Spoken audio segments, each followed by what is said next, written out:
Like seeing that money come in and being like, oh wow, okay, fine. There's money coming in suddenly. Like that must have been incredible. Yeah, you had me on the edge of my seat here. Yeah.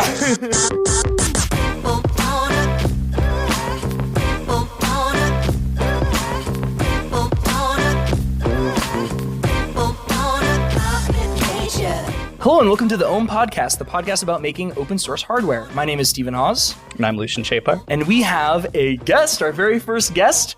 We have Chris Thorogood on the podcast. Hi, Chris. Thanks for coming on. Hey, guys. Thanks for having me. Yeah, sure. So Chris is a founder and CTO of Sienci Labs, and they make the LongMill CNC machine. We met Chris, Lucian, at ERF or Murph? Murph, right? Yeah. Sorry. Yeah, Murph, yeah. Murph 2022. Yeah. And we were chatting a little bit and realized very, very quickly that we have a lot in common, that we're doing similar open source hardware and machine stuff. And yeah, so we want to have you on, and this is just going to be an introductory episode where we kind of talk to you about who the heck you are, what Sienci Labs is, what the LongMill is, what was your journey going through and starting the company. And we'll have you on later to go into more details, because I'm sure we're just going to get caught up in talking about our own stuff and not follow the questions that I have written out. Yeah. So in this one, we're going to cover going through, and you guys did a couple Kickstarters to get going, how you guys found employees and people to come in and help work, what your first hires were, and what you prioritized first on. Once you got Kickstarter money, how did you use that money? How did you then go and go do your second one based on the first one? And what you guys have prioritized spending time on for making sure that people that use your machine are having a good experience. And we'll also talk about some wacky stuff you guys did through COVID to make sure that people were still working, even packing boxes from home remotely, which is incredible that you did that. It's so cool. But yeah, so we'll get into all that, and then also what you guys have in the future lined up for Sienci Labs. Yeah, it's gonna be a fun one. I hope it's enlightening for people that are listening in. Yeah, it's. I'm sure it will be. Yeah, it's gonna be good. Cool. Let's get into it. All right, so Chris, tell us a little bit about yourself and how Sienci Labs got started, how you and Andy got going with it and made it happen. Well, I think my starting story is very similar to many other people's story, where you're first not even exposed or know that the baking world exists in the first place. I mean, I'm sure you guys know what I'm talking about. The baking world? What do you mean? The making world. Oh, the making world. Yes. Sure. Yeah. Because I actually grew up in a pretty small town, and then out of nowhere moved to Toronto. And in the small town, we don't have any programs on anything really. So yeah. I was just making Lego stuff and found it to be very cool. But that kind of leads to this weird situation where I'm in a high school, and then somehow a teacher from another school introduces me to this thing called FRC. Yeah. And I got into first robotics. Yeah. And that was, before then, I had just done mostly woodworking, and I thought maybe I would get into doing some engineering or some woodworking stuff. But that got me really into doing robotics. And basically what happened was I ended up going to University of Waterloo and met up with Andy. He was in my class. And we were also living in the same student housing together. And he came up with this really interesting idea to me at the time, which was taking a piece of 90-degree L-shaped extruded aluminum, turning it 45 degrees, and then using the edges to ride V-wheels on. Okay, cool. The not the positive V-wheels, but the ones that kind of have the little divot in them. Yeah, the ones that are cut away. Sure. And prior to that, he was trying to machine edges on flat steel. But this is way easier because it just is already extruded like that. Sure. And he and I just got really hyped about that. Yeah. And why was a CNC machine being built at the time? Yeah, so this wasn't not even a CNC being built. When I got into FRC, I found out about 3D printing, and I got into 3D printing in high school. I had a tricolor Mendel shipped from the UK for over $1,000. I actually still have it. No way, that's awesome. So I was doing 3-color printing way back in the day. It was very hard. Who'd you buy it from? Because that would have been a RepRap, right? I bought it from Did some RepRap. random RepRap user, was he selling kits or something? How did that work? No, the RepRap website was selling kits, the official RepRap website. Wow. Yeah, that's crazy. reprappro.com. I still have like the emails of like, oh, you successfully ordered this from us. Wow, that's crazy. So so then you and Andy were playing around with like rotating the extrusion, and like he was interested in like that as an idea of linear motion. Exactly. Okay. And we were trying to figure out, well, at the time it was kind of him. He was like, well, what do I want to do with this? Yeah. And I was just kind of the guy in the background being like, hey, this is a really cool idea, I just gotta say. And that basically transformed into an interesting combination of like, he was just starting this class that was supposed to be like, come up with a fake idea that you would start as a company. Oh, right? Yeah. So he's trying to come up with ideas, and he also was trying to like sell the idea of like the rotated L extrusion to other companies for like linear motion, but no one was like hearing him out.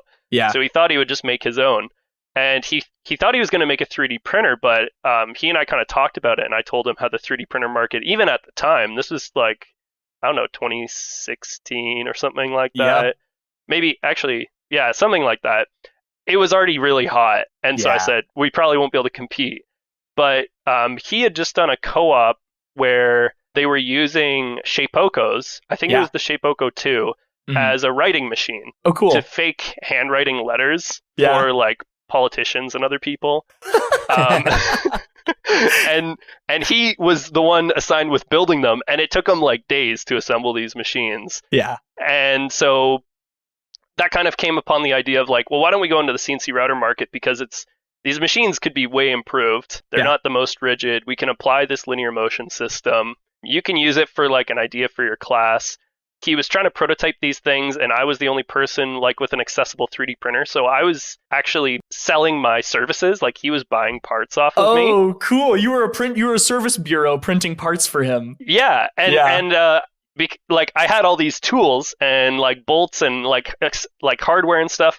So I was basically just like giving him the things so that he could prototype things faster. Yeah. And that sort of turned into me just saying, hey, you should just like let me be part of your company because I want to work on this with you. Yeah. Wow. That's sick. That's so cool. So that's kind of how it transformed from just like an initial me being interested in like the open source community and me kind of being exposed to robotics and 3D printing systems and stuff like that, with, you know, Andy having like his own background in some of that stuff as well, into a molded idea and like a creation of the concept of the company essentially. Right. And that first machine that we were working on was the Mill 1. And then so after you guys had the idea, you like went and did, I'm assuming, worked on prototypes and stuff. Didn't you start with the Kickstarter? Isn't that how you actually started doing the whole starting selling them? Yeah, it was. This was like a situation where, you know, Andy and I believe very strongly in this idea of like trying to be, I guess, like productive in how we spend our time. Mm-hmm. And even though we had started this idea in January of 2016, and at that time we'd only spent like 4 months on it, like barely, because we were in school full time as well. This is in our second year of university. We still were thinking to ourselves that we kind of want to make it worthwhile if we're going to put this product out there for other people to consume, that we need people to prove to us that it's worthwhile for us to spend our time to do it, in a sense. So you kind of, and Kickstarter's a way to kind of like prove that you have product market fit before you actually have to spend money on anything. You know, because like if the customers are there, you made the money, you've already sold it before you started the work, you know? Yeah, in a manner of speaking, yeah. And so, but we did it a bit differently from how other people did it, because we spent the summer, like we went to shows and we talked to people and we made iterations on the machine and everything. So the machine was already at a point where we were pretty happy with it. So for us, because we designed the machine so that it used off-the-shelf extruded aluminum, off-the-shelf bolts and V-wheels, all the custom brackets was either MDF or 3D printed with a small 3D printer farm we set up in our laundry room in the student housing. That's awesome. You know, when people talk about like moisture in prints, we just did not care. Wait, we just how did your ran it in dorm the let you laundry. do that? Like, how did they, like, it's the laundry room where people just doing laundry in your building, like, see, like, 6 printers all lined up and just not give a crap? Yeah, it was like student housing of 5 people, and they were all in the engineering program. So we were just like, hey guys, are you okay with this? And they're like, I guess so. That's sick. Same with electricity. the garage as well, actually. We started like taking over half the garage for like packing and prototyping units, and even like painting brackets, like manually spray painting brackets and stuff. Yeah. Wild. That's so that's where did you guys launch the Kickstarter out of that then, from school? Is that where you actually launched it? Yeah, we did.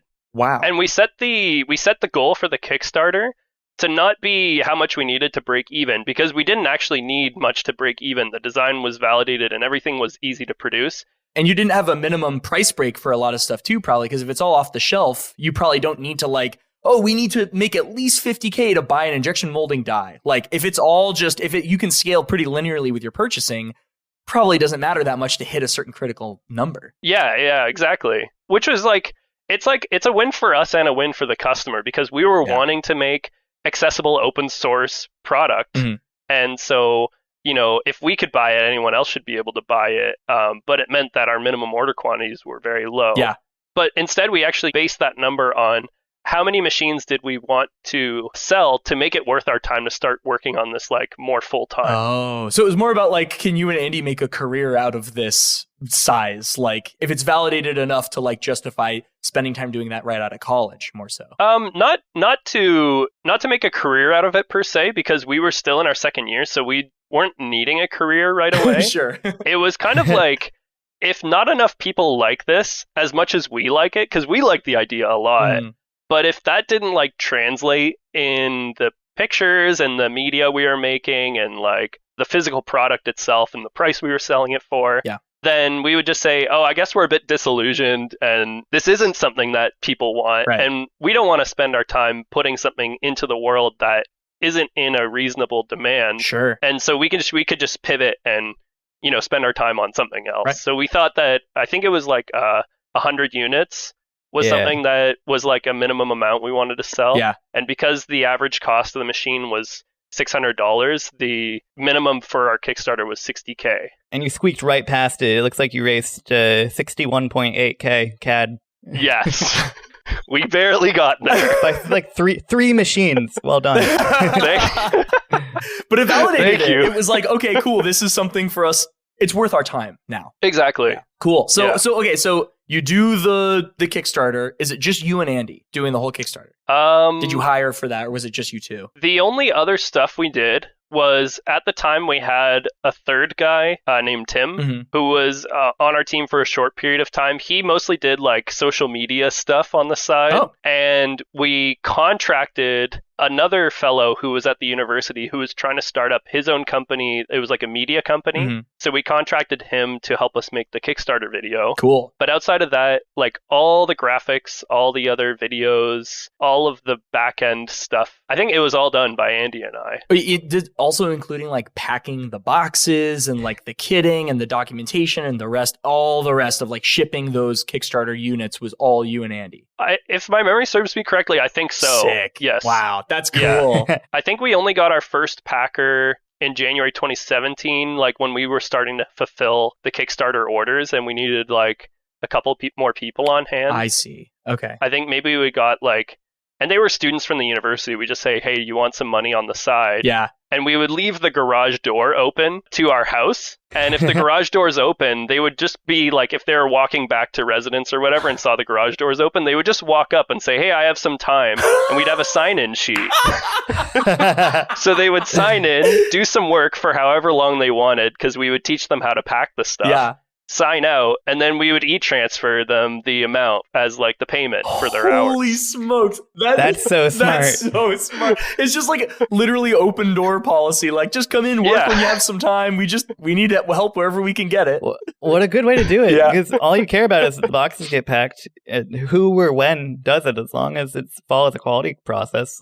It's fine for a first run of it. Yeah. Hell yeah. That's awesome. That's so cool.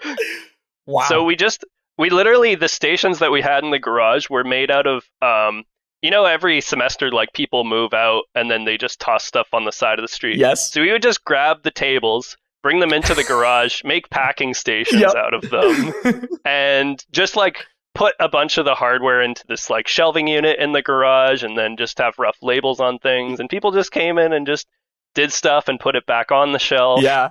And, we were using tiny little weigh scales to weigh out the hardware, the bolts and the nuts and stuff. Yeah. Yeah.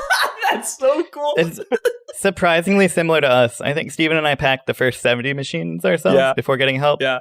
And maybe a bit after that. Yeah, I mean, it's one of those things where I think if you're looking at it from a, like, starting a company perspective, from that perspective, you might be thinking to yourself, like, if I want to make this a legitimate company, I should be taking the risk and investing, or like finding an investor. And, if people want the product, I should be hiring people right off the bat, because then it speeds things up faster. Yeah. But I think from mine and Andy's perspectives, it was just one of those situations where we were just enjoying doing it. We weren't trying to make money because we were students. Yeah. And we were like, it's nice to make money as a student, but at the university, we were doing co-op programs. And so we would go on our co-ops and make some money there and then go back and study again. Sure. But actually, the co-op program worked in our advantage because only a couple years prior, the university had created this program called Entrepreneurship Co-op, or e-co-op for short. Okay.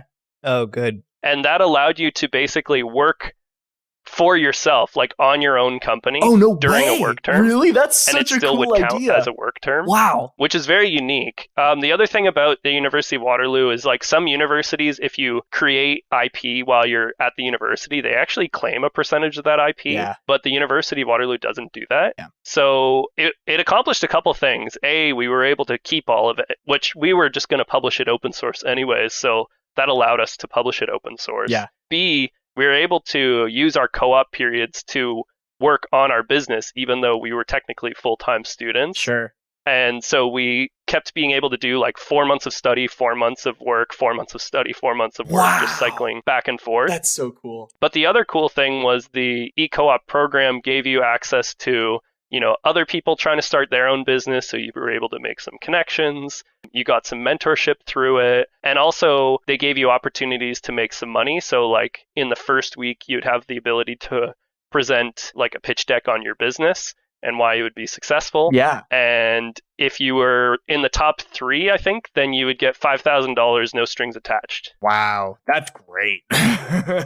And then they would have, like, near the end of the term, you could make a video on summarizing like all the things your company's been up to and what the future holds for it. Yeah. And if you got in like the top 2 or 3 or something, then you'd get $1,000 for free, no strings attached. That's great. So because Andy and I were co-founders, but their rule was they would only give you that money on a per person basis. So like if you got the 5,000 and you went back to another e-co-op, they wouldn't give it to you again.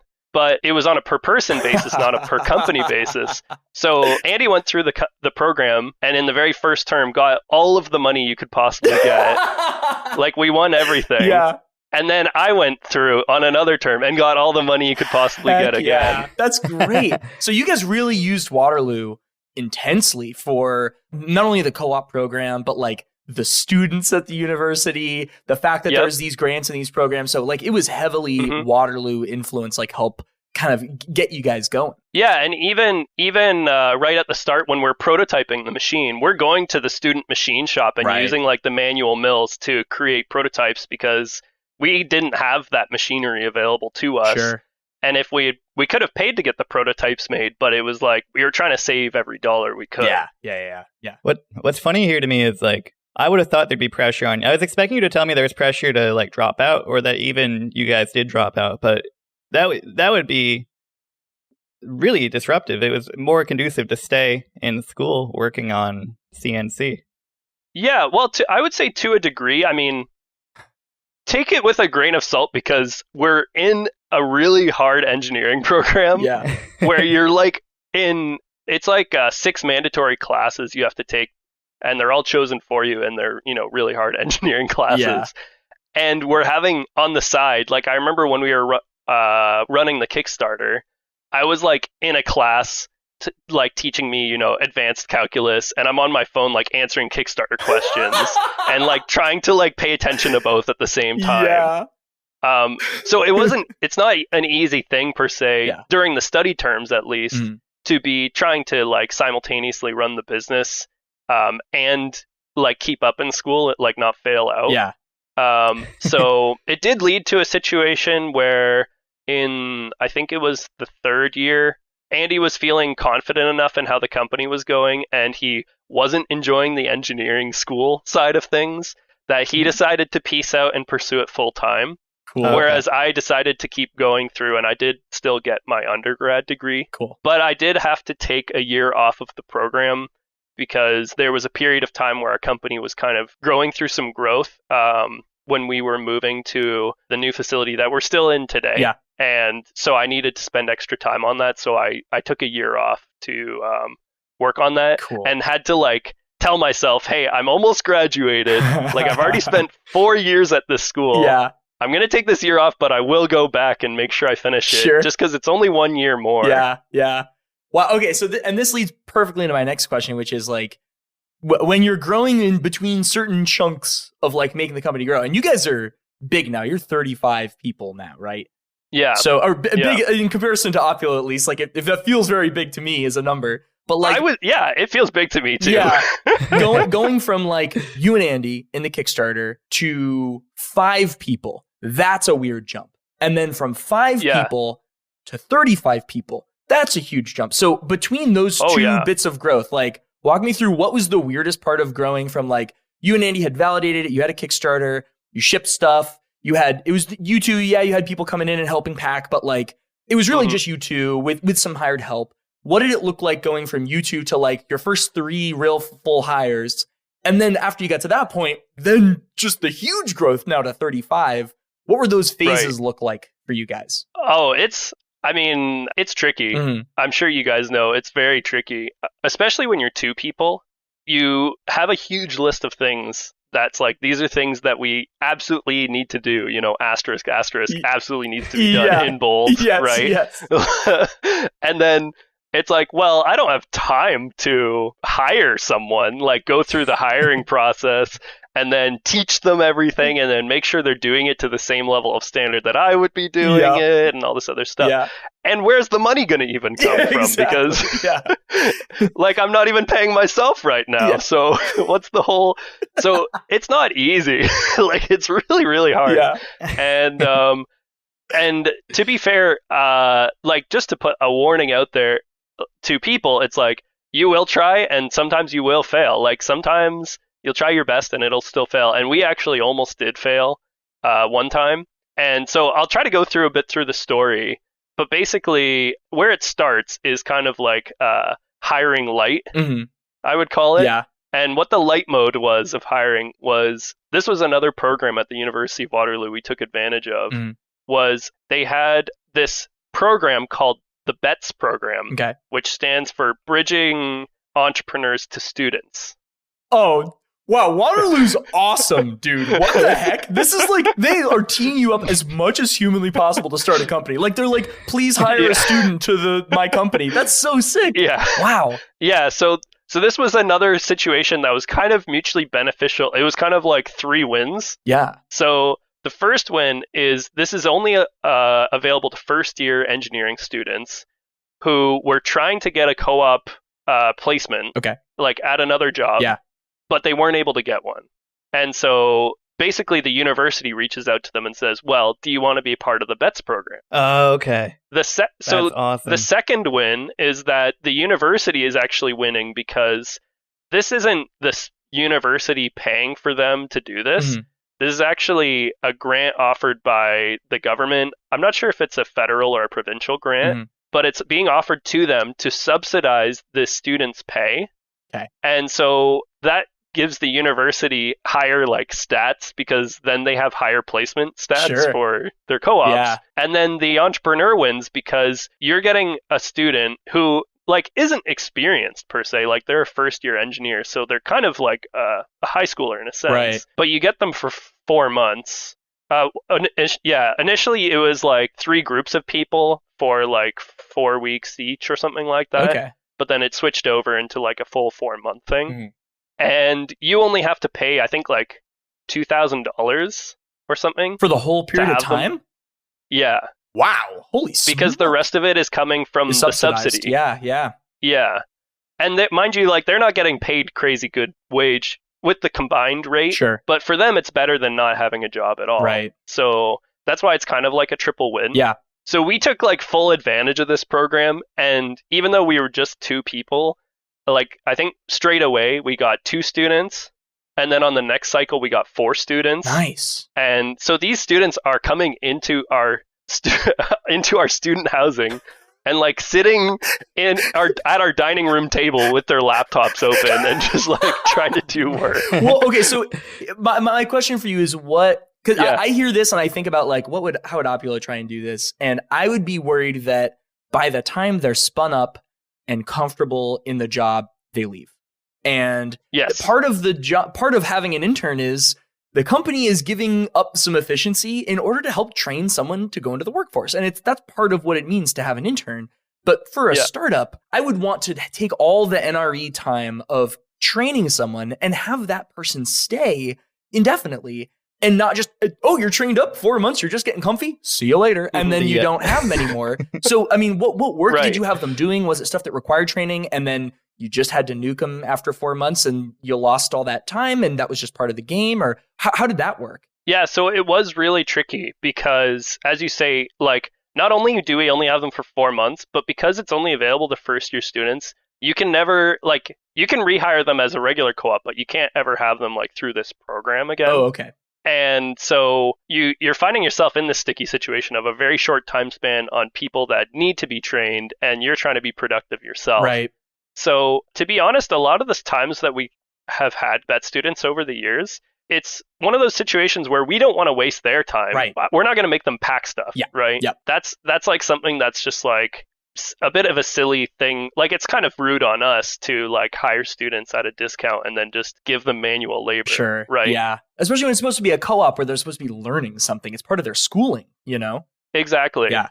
And so it was, to be honest, like Andy's done a lot of the handling of the vet students over the years, but he found a really good balance between like not wasting their time, but also not wasting our time. Yeah. So it'd be things like for instance, in the first couple weeks, we would just be saying to them, try using the machine and understand what a CNC is, because most of them don't even know what a CNC is. Sure. And they could like go through our documentation, and if they had questions that we hadn't written there, then that could be like a point of improvement that we could make. I see. But they also did other stuff, like when they did get up to speed on understanding how the machine worked, we would try to get them to say like, hey, we're trying to improve our packing rate. Do you have any way that you could create like a better layout for the setup here, or like weigh the hardware differently or something like that? Sure. I remember we got one of our vet students near the start to make it was the first time we'd ever done PCB milling on the machine, because Andy and I didn't have the time to do it. Yeah. And they were really into electronics because they were in the electrical engineering program. Cool. And so we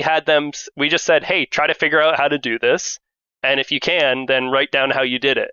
And so they just, at the end of their term with us, they put out a blog post of like, this is how you do PCB milling on the Mill 1. Dude, so you kind of use the vet students as like almost like special projects, or like here's either a softball engineering problem of like improved throughput, or kind of an open-ended thing of like just explore this and tell us what you found at the end of it. Stuff that is important and not urgent, that you and Andy were busy just with the daily operations, but they would come in and they would work on the thing that like you'd love to spend time on, but just didn't have the time to do. Is that fair to say? Yeah. Like that's cool. I would say on the most part, that's what it would be. Okay. They even, when we were trying to work on our prototyping for a new machine, which ended up later becoming the LongMill, they were critical in sort of the initial phases of doing that. Yeah. Where they were prototyping, making it larger and stuff. And, you know, we taught them how to do 3D modeling, and then they would run the 3D printers and assemble it. And we would be able to take a look at it and be like, hey, you know, maybe you could make some changes here and there. Sure. But you're right. It's kind of, it's kind of using them to their advantage where you can't give them a super hardball engineering question. So you want to make it productive for their use of time. Yeah. Right. Yeah. Wow. That's so cool. I like this because I think, and Lucian, correct me if you feel differently, but like, I feel like whenever we talk about hiring, it's because we're like, holy moly, we need a person in this role. And like, it's because it's important and urgent. And in this situation, you're hiring because it's important and not urgent. And like, it's like, oh yeah, it's subsidized. It's not that much money to have someone come in, but it would be great to have someone thinking about this. Like that's something that there's, it's not a reactionary hire. It's a proactive hire, you know? It is. Yeah. It was very much a recognizing that the situation was available to us and just trying to use it as best as we could. Yeah. There were cases where it felt like it spread us out a bit thinner than if we didn't have them. But I think in hindsight, it was useful because being that we were still in university and Andy and I hadn't been in like very managerial roles, it gave us a little bit of experience working with other people. Yeah. And what did eventually happen, I think this happened in 2019, was we hired on a more full-time co-op student over the summer. Okay. So they were a more experienced person. And we also eventually like led that into just a couple months later, hiring our first like full-time role. And that was actually in sales. Really? Sales was your first full-time hire? It was. That's interesting. Yeah, that is interesting. Yeah. Wow. And I'll tell you why. It's because what happened was after the Kickstarter, which was successful, and we were very impressed like that actually happened. Yeah. Now, is this the Kickstarter for LongMill? For the Mill one still. Okay. The sales dropped back off. Like we set up our website and, bumped up the price because we said that the Kickstarter price was like a special price. Yeah. And then just like left it there and, kept doing what we were doing, like making some projects with it and talking to people about it and stuff like that. Yeah. And we were getting, I think for like 2 or 3 months, like 0 sales, like 3 months in a row. Oh yeah. Yeah. So you're like, we need to get some money in the door here. Exactly. So it was a situation where I think we lowered the price again. We tried changing up our methods about talking about it. And then after a bit more time had passed and it was still like not reaching what we thought it should be reaching, Andy and I decided, because we're technical co-founders, we'll just keep working on the technology. Yeah. And we'll bring someone on in sales and teach them about how this machine works so that they can talk about it as if like they know what they're talking about. Sure. So that they can kind of like integrate themselves in like the 3D printing and hobby CNC communities the way Andy and I had, and try to like get more people to understand that this product existed. Yeah. So like this is also before, did you have a customer support person? Like did you have someone were you and Andy responding to customer support emails? Yep. Were you guys like also doing like, were you doing any marketing or did you just go from Kickstarter to salesperson? And were you like running ads on Google? Yeah, we tried doing some ads and we did SEO stuff. Okay. Like we did some of the lower hanging fruit stuff, I would say. We also sent out some mill ones to some people that had YouTube channels. Yeah. I think this was around that time. Like we got one to Thomas and Latterer. Yeah, yeah. Which is really cool. Yeah. And a couple other machines to, I think the channel is called Apprentice Marks, and a couple other smaller ones. But yeah, it didn't seem to be having as large of an impact as was needed. It wasn't like, once again, we were students. Yeah. And we weren't requiring the finances to be coming in. Sure. It was more so just that we started once again doubting if we should even be spending time on this. I see. Yeah, yeah. Because that was the whole point of the Kickstarter, was to validate product market fit. Do people want this? Is this the thing we should pursue? And yeah. Exactly. And so what happened was it led to this interesting situation. When was it that we did the Kickstarter launch for the LongMill? Maybe it was 2021. But in any case, we had at one point in time, I think it was in 2020, we were fulfilling enough machines that we decided to move to, there's this entrepreneurship space in Kitchener that we got like a subsidized rent for. Nice. So we decided to move there. It arguably had less space than we had in the student housing. But it was cheaper? It was more expensive. It was money. As well. Yeah, right. Because at least it wasn't student housing. At least it's not student housing, yeah. Yeah, actually, I think like a year and a half in, when our landlord found out we were running a company in the student housing, he got mad at us and said that we should pay him rent for our company. What? because, we were running a company out of there and he wanted to pay like one person's rent, but for the company. Which kind of fair. It's kind of fair. Like, but it's also you're in renting his the defense, space for. You're just renting the space. Steve, yeah. Hey, Steven, companies are people. Oh my god. That's literally what he's arguing. He's saying that the company is an extra person that needs rent. Oh, that gets under my skin. I don't like that at all. Like, in his defense, the rent at this place was really good. Yeah. Like, it was like $400 a month. Yo, and you guys started CNC Labs out of a place that costs $400 a month? Yeah. Dude, wow. So we got worried, and when Andy talked to him, and he's like, well, why are you charging that much? It's not like we're costing you any more money. Yeah. And he was like, well, I heard you're running 3D printers. And then Andy said, well, the max they're probably using is like $25 a month in extra electricity. Yeah. Like max, yeah, right? Yeah. And then the landlord's like, okay, fine, pay me $25 a month. That's great. But that spooked you guys, and you're like, nah, we want to get into a big boy space now.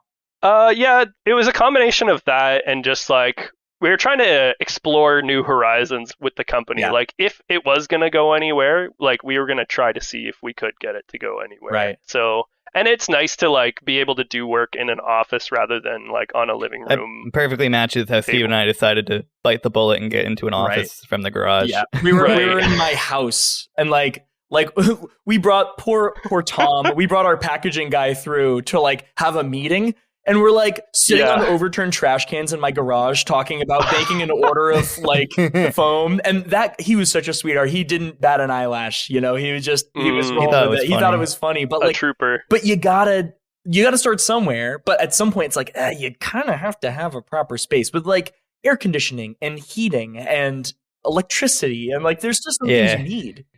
The idea of like paid personnel taking their lunch break in your unfinished kitchen was just kind of mortifying. Yeah, we kind of didn't even want to. Props to you for like endeavoring down that. And it sounds like also your setup was a lot nicer than mine would have been for like having random people come to my house and like in my garage. Yeah. Like that's, if it's just students on campus, that's one thing. But I'm just a dude with a house. Like, that's weird. Yeah, that is weird. Yeah. So, yeah. Yeah, we did have a situation with that where for the BET students in particular, we had to have proof from the university that we had insurance to have them on property for our company. Yeah. But we couldn't, like, we were planning to get the insurance because we needed it. We wanted to cover our, inventory anyway, in case something went wrong. Yep. But we didn't really have it at the time. And so as like a stopgap, we just told the university, no, the students aren't going to be at our company. They're going to be working on campus remotely for us. And that's kind of technically true that they were on campus. Yeah. And they did. We actually, like, a couple days, instead of having them work in our living room table, we just said, you guys meet each other in the computer lab on campus and just, sit next to each other and do your work.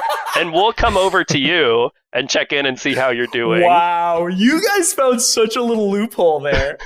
We had them work in the student machine shop to prototype some stuff for us, just like we had done. Wow. On their, like, quote-unquote work hours, right? Yeah. Oh, Waterloo, I love it. Yeah, Waterloo is, what a great place to start a thing. Like, it sounds like they just totally boosted you guys up and tried to shoot you out into the world as much as possible, Yeah.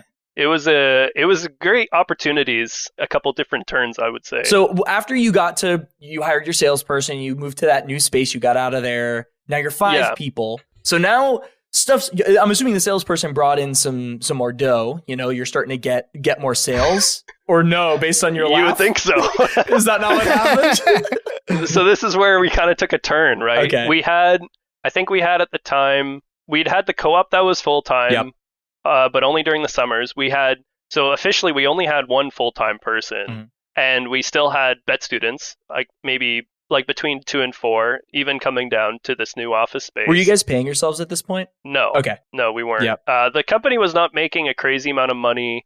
So basically all the money was going towards, like, we hadn't got any investment, and we hadn't actually even put any of our own money into the company. It was all from the grants. We used the initial Kickstarter. Oh, yeah. And because our profit margins were a little bit over 50%, we paid for the first batch of manufacturing and the second batch of manufacturing with the Kickstarter. That's great. And then when the second batch of manufacturing sold, then we kept half of that off to the side to make the next batch. Sure. and then the half left over was what we were using to pay people. Interesting. Okay. That's cool. Yeah. That's an interesting little leapfrog method to get a little cash. Yeah, it's kind of like constantly building on top of your past successes. Sure.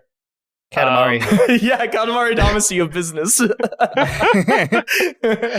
Yeah, so it was tricky, but basically what happened was the only outside funding we got was from the EQUOP program and from this other program called Jumpstart, which was a government-funded program that we applied for. It was also no strings attached. Yep. And it was like a very rigorous application process. Yeah. And that got us $60K. Nice. Oh, okay. That's great. That's a good amount for you guys. Yeah. Mm-hmm. And then that all kind of came tumbling down because the salesperson, she was trying her best. Like, I don't think she did anything wrong. Yeah. But it was this weird situation where she just kept trying. We were telling her, yeah, you're doing great. Keep doing what you're doing. And the sales basically didn't change at all between when she wasn't there and when she was. Really? And it was this, like, in my mind, kind of catastrophic night where I stayed late and I did some math on, like, what our current spending was. That's the most terrifying sentence ever. I stayed late and I did some math. Like, catastrophic math. Wowza. I mean, like, just imagine you're trying to start up your own business, right? Yeah. And this is your first full-time employee where, it feels like you've got some forward momentum. Yeah. And the math comes out to saying that if things keep going the same way that they're going right now, in a month, you will be bankrupt. Yeah. Because that's what happened. I'd start selling machines myself. Yeah. Yeah. Oh my God. So that was like, when I tell people, I say, like, that was the time that our company almost shut down. Yeah. Because essentially, we had to right away kind of like let go of the salesperson. Mm-hmm.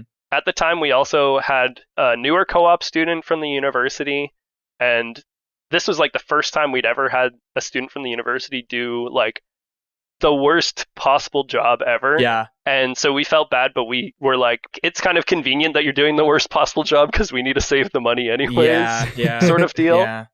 We let him go. And so it went back to being me and Andy again. Right. We had the e-co-ops because we'd already paid up front for them. Mm-hmm. Or sorry, the bet students. Sure. Because we'd paid up front for them. Yeah. But I've kind of skipped over how, like, in this window, we had been prototyping this LongMill. We'd also been doing actually a contract on the side as like another exploratory thing to see. This guy was trying to see if we can make him a custom machine to manufacture orthotics for shoes out of foam. Yeah. And so we'd been doing a contract on the side there and had learned a lot about how we could improve our mechanics and our electronics for our machines. Yep. So when it went back to me and Andy, we said, okay, this is the plan. I think this happened at like around Christmas time. Oh boy. We're going to liquidate our assets. Like, we're going to put a sale for our machines and just try to get as much money as we can to last us. Yeah. If we manage to sell, like, I did the math on this and Andy checked it. Like, if we manage to sell at least 70% of it, then that will cover the expenses for the office and, our other expenses for the next 3 to 4 months. Mm-hmm. And I think we can put out a Kickstarter in the next 3 months for the LongMill because this is like, we think it's a good product that people will like. And that's how you guys made a bunch of money before. Was like, when you get it on the Kickstarter market, that's where you got it in front of a bunch of people and you sold them. Mm-hmm. So if you could just do that again with another one, like, then Kickstarter's the way that you get it in front of people. If sales wasn't working, if marketing wasn't working, like, go back to what worked before. Yeah, like, we're terrible at marketing ourselves. Like, we're nerds, right? And the other problem with us is, like, we hate overselling ourselves. Yeah. Like, when we tell people the machine can do X, it's like a guarantee. Yeah. And if it can also do other stuff, but it's not a crazy thing, then we don't mention it at all. Yeah. Oh, no. And so but the problem is like, people are so used to being oversold all the time that when they see us talking about the, like, undersell of what we know it can do, they sometimes think we're overselling it. Yeah. So they think it's even worse than that. Right, And then, people don't want to buy it at all. So anyway, the Kickstarter had worked in the past, but it was also just a matter of, like, once again, we're trying to, like, renew, is the interest in this high enough that we want to keep working on this? The other aspect was just, we were bad at sales. So this was a good way to get sales through. And the other aspect was we were doubting whether the Mill One could be a viable product to sell into the future. Yep. And so this was us kind of like pivoting to say, because one of the feedback we'd gotten about the Mill One was people love the design, but they wish it was bigger. Okay. Yep. And so this was us kind of responding to say, okay, here's a bigger machine. Mm-hmm. Do people like this more or less than the Mill One? And if they like it more, then maybe we'll pivot. If it doesn't succeed, then we can just say, this was a fun run. Yeah. And we still would go back to school, Yep. right? Yep. And so we set the goal at 60K again, because that's what the Mill One goal was. Sure. And the LongMill, I think, sold like 460K. Wow. Yeah, you guys smoked that goal. Holy Congratulations smokes. there. That's awesome. That's awesome, Yeah. dude. Yeah, so it was really crazy. So why do you think it was so different? Was it because it was all the feedback you had incorporated from the Mill One? Or was it like, do you think the video was different? Did you market it differently? Why was it so much more successful than the first? I think to a degree, it was more likely that it was going to be successful because we had already had a bit of a community built up from our existing machine. Right. And we knew that, I think to that point, we had already sold maybe like 300 Mill Ones in the last 3 years, Okay. like averaging about 100 per year. Yeah. And since people were telling us they wanted it to be bigger, we were hoping that some of the customers would kind of like, quote unquote, upgrade from the Mill One to the LongMill. Sure. So those were kind of like more guaranteed sales. Right. But we were also kind of hoping that by that point, we had set up a bit more of a reputation in the hobby CNC community. Mhm. I mean, like, I think the Kickstarter video, it was fully made by us. Like, we didn't get it contracted out. Yeah. And so you could arguably say that the quality was worse than the original one. Yeah. But we did put everything we had into it because we knew it was, like, once again, kind of a last hurrah situation, Right. a make or break, right? Yeah. But it's hard to say exactly what the success that came from it. Mhm. I remember the first day was real. Like, I think within the first 16 hours, we had sold 60K, Yeah. which was wild. And you guys to were us. like, okay, that must have been an unspeakable relief. Like seeing that money Yeah. come in and being like, oh wow, okay, fine. There's money coming in suddenly. Like that must have been incredible. Yeah, Yeah, Well, you had me it on the was- edge of my seat Yeah. here. it was. I mean, it was really, really crazy because we kind of just were like, let's just pretend like this is gonna work, Yeah. and try our best, and then just see what happens. Yeah. And I remember we set up a live stream to go live once the Kickstarter went live, or like shortly thereafter. Yeah. And we were just talking to people and being like, hey, I hope you guys like this. We worked really hard on it and answering people's questions and stuff like that. Yeah. And we were like, oh, wow, there's a decent amount of sales coming in. Wow. So you were like seeing it happen live with people watching you go, oh my God, so much money is coming in. That must have been a cool experience. Yeah, it was really wild. Yeah. And we were super tired at that I point, bet. too. So once that happened, you get in a bunch of money from Kickstarter, like almost $500,000. And Mhm. were you and Andy like, okay, time to go into hire mode again? Like time to like, did you kind of like flip the switch and now decide we got to get people in? You already had the space, you know, you had Yeah. the design good and ready to rock. Like what did you just fly past 5 people? Like what did it look like from there on out trying to fulfill these now? Yeah, the day after the campaign closed, what happened? Yeah. Well, it was slow, I would say. Mhm. It wasn't an immediate inflection point Okay. in the company. Yeah. Because at that point we were just the two of us, right? We had gotten at that point everyone else was gone. Even the BET students were back like on cycle, right? Yeah. So it was just the two of us. Mhm. But what happened was it takes a while for Kickstarter to process the funds and actually release them to you. Sure. So we couldn't even really do much until we had the money. We were almost bankrupt. Like Right. the money didn't really exist. Yeah. And we didn't want to take out loans or anything because we knew the money was coming. Sure. But what we did do is we started looking and we changed our approach. We said, instead of finding someone in sales, because the sales have been secured, Yeah. Right. Yeah. we're going to find someone in like supply chain and fulfillment to help us get machines out there. Sure.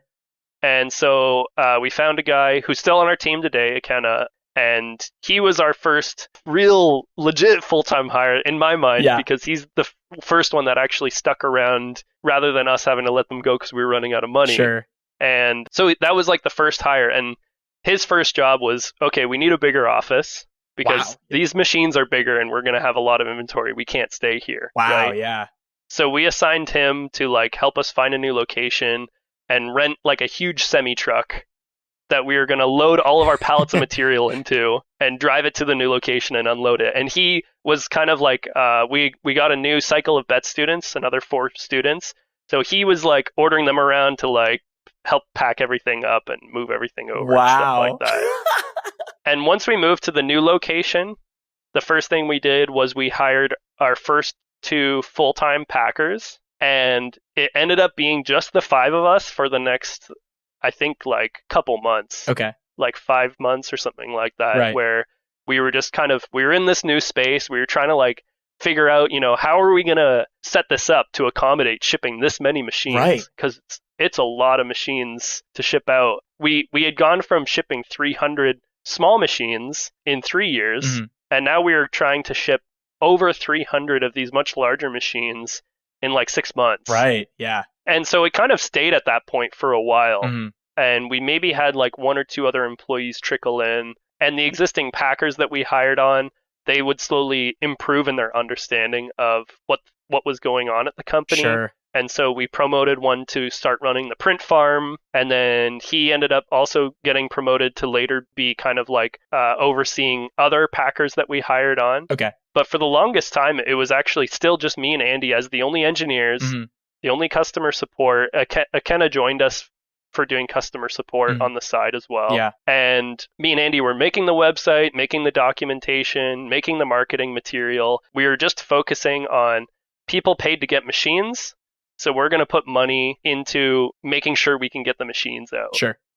And so I think even by the end of that year, our team was maybe like 6 or 7 people, where it was just still me, Andy, Akenna, who was like overseeing some other stuff, and maybe like 3 full-time packers or 4 full-time packers or something like that. Mhm. And that was about it. It's been our experience that the packers are like the easiest hires to justify because you just need to hire them to match order volume. It's like that's a pretty easy consideration, but it's freeing up that space for the extra people and like deciding, do I really want to like outsource this work I was doing to a new teammate or not? I'm sure that was a good part of considerations you guys had. Yeah, because if you have like a illusion, like you said, if you have a lot more orders, like the cost of the packer amortizes across all the new sales that you have. But if you hire someone that's like in engineering or like has like one time, or like McKenna, his time is not necessarily amortized across the sale of every machine. So it's like just the total profit of all the machines that you sold has to justify paying for that full-time hire. So it's, so some hires are easier than others, but from those 5 of you guys working on the Kickstarter, was it more packers that you hired from there? What did the growth look like beyond that? Of like, who else did you try and go into sales again? And like, what did that look like? I'm trying to figure out, actually, I can actually pull up a spreadsheet of the exact order. Awesome. I love it. That's cool. Yeah, actually, so from there, so this was all happening in like late 2019, 2020 sort of range. Yeah. The ratio was mostly like for every 2 to 3 packers we were hiring 1 specialized position. Okay. And at the start, these people were just kind of like there to generally help across the board, because Andy and I had our fingers so deep in everything that we didn't have a very specialized need for like a specific position. Right. It was more just like, we need people here to help Andy and I do what we needed to do. Interesting. And marketing would have been the thing that like would be easy to hand off, but because we had tried that in the past, I think we were kind of like not willing to go that direction. So what happened actually was the people that we hired on were other people that were kind of like general engineers and writers and stuff like that. People that basically we could get them to do some small prototyping on the side, or maybe we could get them to do technical writing for our documentation. Right. We could teach them about our customers so that they could help offload some customer support. Like most of the stuff that's kind of like in the technical area of dealing with our product, to kind of spread the load. Wow. That kind of went on for almost like close to a year. And I think only it was near the end of the year where maybe at that point we had like maybe 12 or so people on the team. So were you still just running off of Kickstarter money, or did you get back to selling Were you after the Kickstarter, like, were organic sales coming through, or was this all pretty much just still Kickstarter? I mean, we did the same thing with the Mill 1 Kickstarter. We made it available on the website. Mm-hmm. What we did differently this time was we made it available immediately after as a pre-sale. So it was like, these aren't going to be fulfilled until the Kickstarter orders are fulfilled. Yeah. So it was kind of like an extension on the Kickstarter in a manner of speaking. Yeah. And what happened with those was we did get more orders trickling in because, you know, the Kickstarter was much more successful to the pre-orders to the site, which was helpful to keep some money coming in throughout the rest of that year. Yeah. But what did happen was, as we started nearing the end of the year, those sales were not very strong because it was getting to the point where we hadn't shipped the Kickstarter units out. And so there was no like validation on how good this product was. People were waiting for reviews. Exactly. Yeah. So there was like hype near the beginning where people were like pre-ordering because they were like, oh, I missed the Kickstarter, I'll still just jump in line. Yeah. But as time went on, they kind of like weaned out and people were saying, we just, you know, I think people were saying with their money, we just want to see what the machine can do. Yeah. I think we saw the same thing when we launched the kit version of the Pick and Place. Is like, on the launch day, we sold a bunch, and then a trickle off from there, and then until they actually went out the door and people got them, not much. Because people were waiting. Yeah. They wanted to see how it was. And then once people started saying, then they came back up and they kind of found their steady state. So that's interesting. You saw that too with Kickstarter. And that's mostly what happened, I would say. Like we pushed really hard the rest of the year. Mm-hmm. We had to significantly expand our print farm. This was another one of the late night math things where I was just like, I like added up the time cost of all the prints we were doing. Yeah. And you had to factor in the math of like, we weren't there 24 hours a day. Yeah. So you had to like run certain prints at the end of the day to get the most out of the printer. Yep. And run certain prints during the day when you're there to get the most out of it. Yep. And once you kind of stick that all in a spreadsheet and then you multiply that by the number of printers you have and reduce like a failure rate off of that, then it'll tell you, even if you run that at max capacity, how many machines worth of parts will you have? Yeah. And then the math came out to like half of what we were aiming to do. Lucia and I have made dozens of those spreadsheets for stuff too. And it's hard to find a good solution for that kind of thing. Like managing print farm throughput is like a very complicated, many-dimensional problem. That's it's just a spreadsheet right now. Like there isn't a good thing for that I've found or Lucian has found yet. More printers than you need. Yeah, the solution is kind of just buy more printers than you need and then just turn it all on and know that you'll be okay, which is jank, but like there isn't a good way to level it easily right now. One of the other things that we found to be difficult was when the print farm operation got offloaded to someone who was able to run a print farm, but they maybe were not as like experienced in their role. Mm-hmm. If you gave them too complicated of a schedule of, you know, run this, then run this, then run this, then what would happen was if they missed something or a failure happened or whatever, then they would like think that they needed to rerun it, or they would just get confused about what to do, and it would mess up the cycle for that day. Right. Yep. And the problem appears is like if you have too many 3D printable parts that you can't print them in a day cycle, then you have to have like a week cycle of like on this day you print these, on this day you print these, and then on this day you print these. Yeah. Oh my God, Chris, you're speaking my language. We've had this conversation so many. It's so funny to hear this coming from another person that isn't Lucian. Yeah, we needed to do like a 3-week cycle because there are some parts that covered 3 weeks of production, but it was a 26-hour print, and you run it once every 3 weeks, and it's just. I wanted an algorithm to tell me what we do. Yeah, I know. I wanted to make one too. Yeah, it's a hard one. It was so tricky, and people would like inevitably they would miss a day cycle, and then the parts would be out of whack. And when you're people like us, where we're like working really close to like the edge, where it's like if the printing gets delayed by a week, then the packing gets delayed by a week, and like all these other delays kind of follow. A lot of just-in-time stuff. Yeah, exactly. So it was like not ideal, but you know, you kind of go through iterations on that, and adding more printers is a good solution.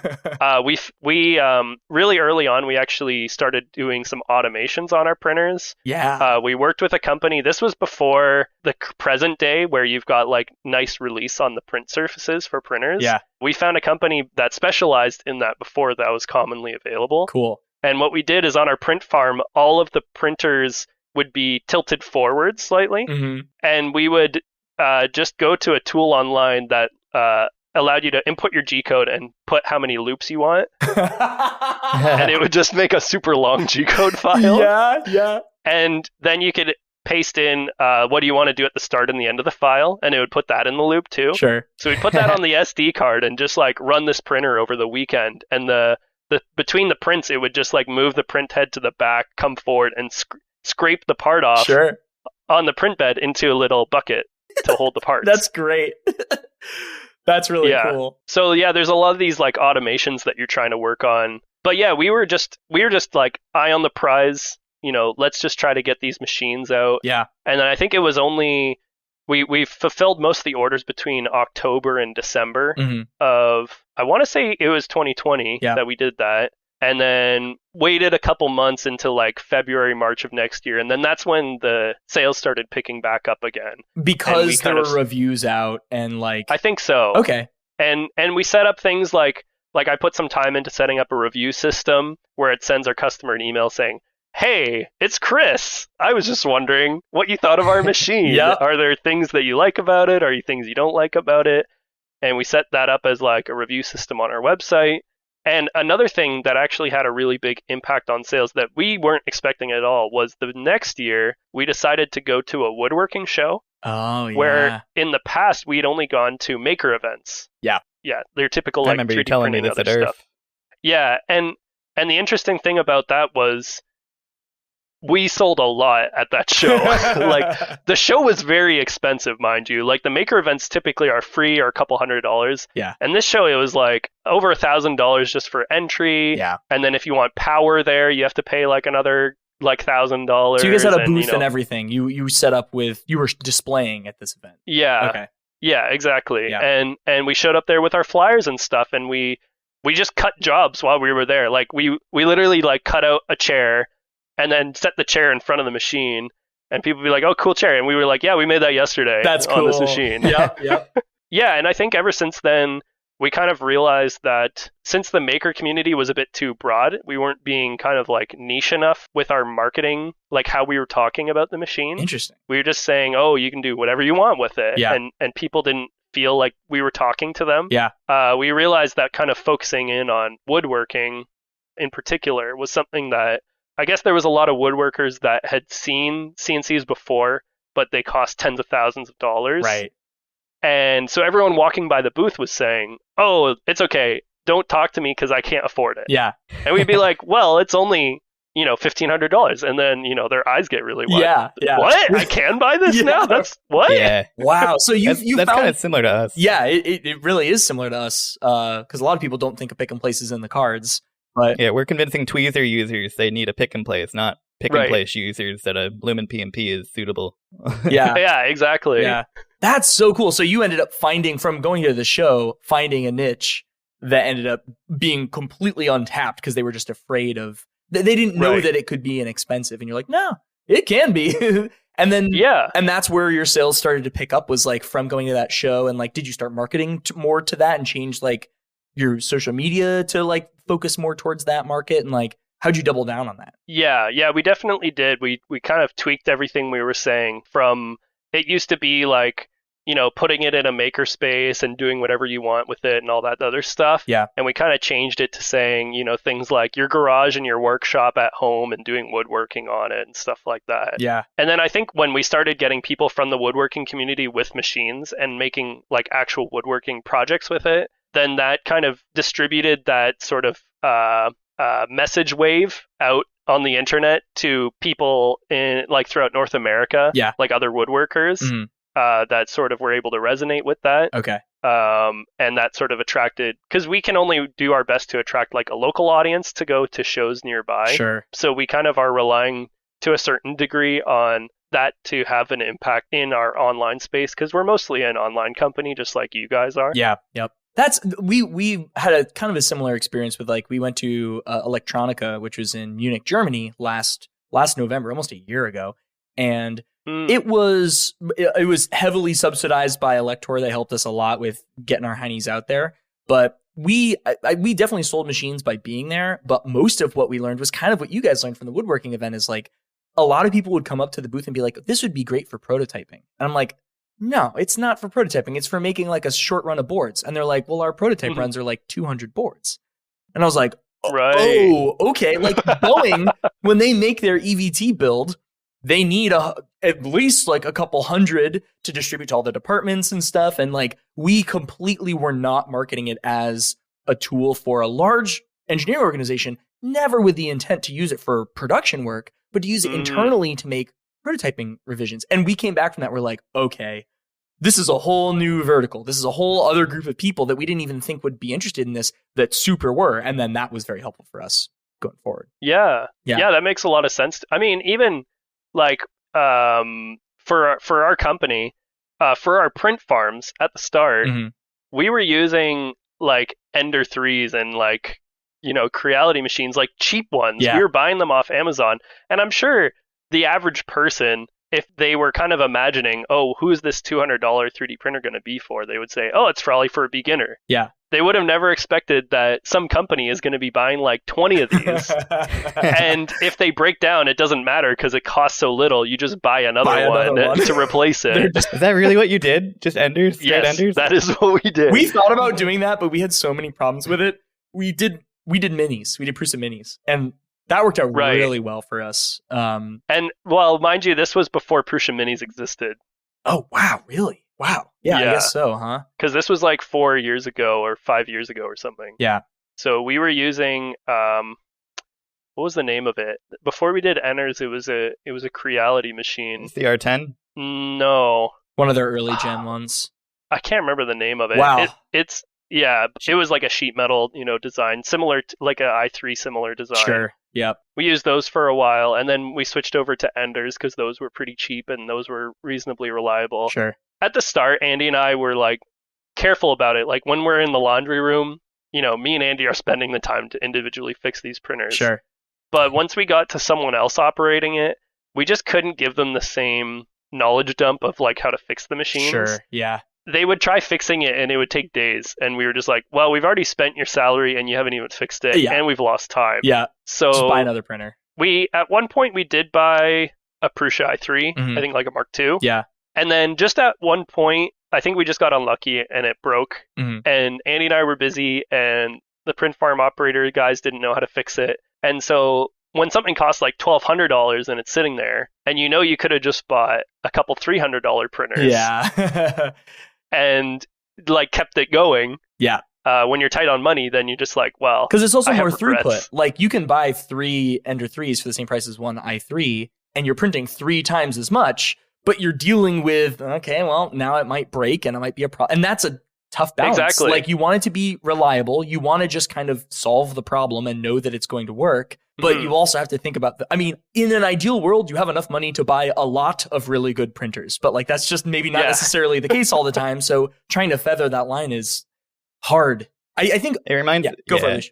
I was gonna say it reminds me of us using cheaper filament that worked well as an end use part, but jammed way more often, and it just wasn't worth it. Oh, okay. And so we ended up spending a few more bucks per kilogram, and it was one of the best decisions we've ever made for throughput on our line. Like there are some things that like it just a better way of saying it is you should never buy store brand Pop-Tarts or Q-tips. Like those are two things.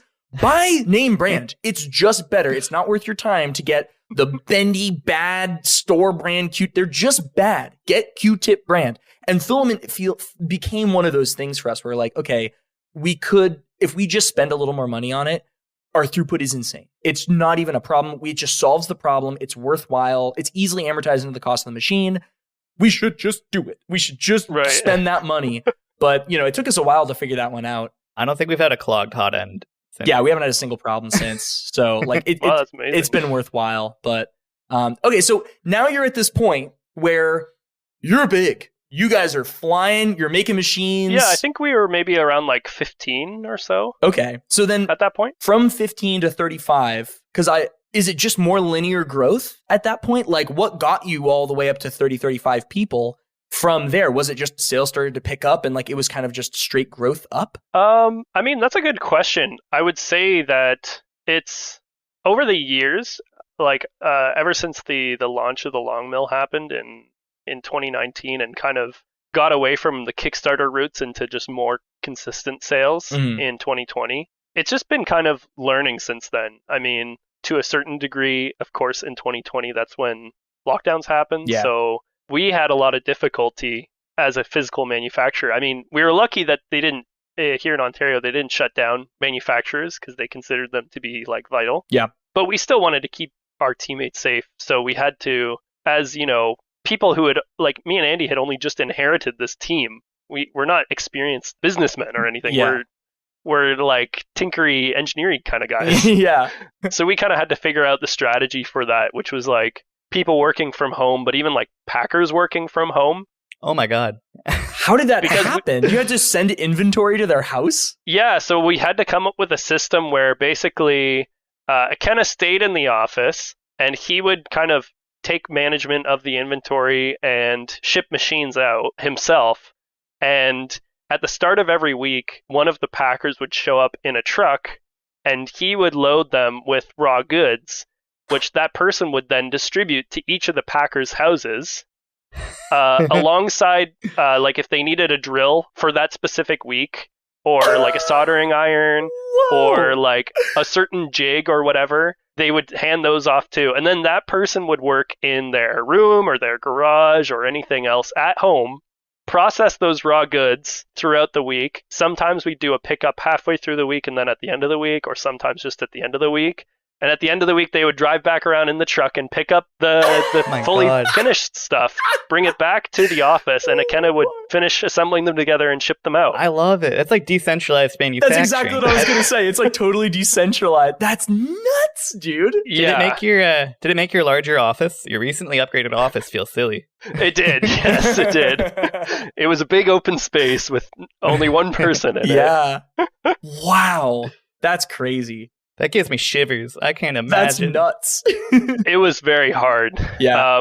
Especially when you are wondering to yourself, like, how is this going to impact our sales? How are we going to be able to do like new engineering stuff? Yeah. When we're like so occupied just trying to get the packing done day to day. Yeah. So things really like are like on and off, kind of pausing when it comes to this sort of stuff. I think at the start of 2020, I was also finishing up my undergrad degree as well. Yeah, but in terms of growth, I would say that 2020 was pretty slow overall in terms of the growth of our company.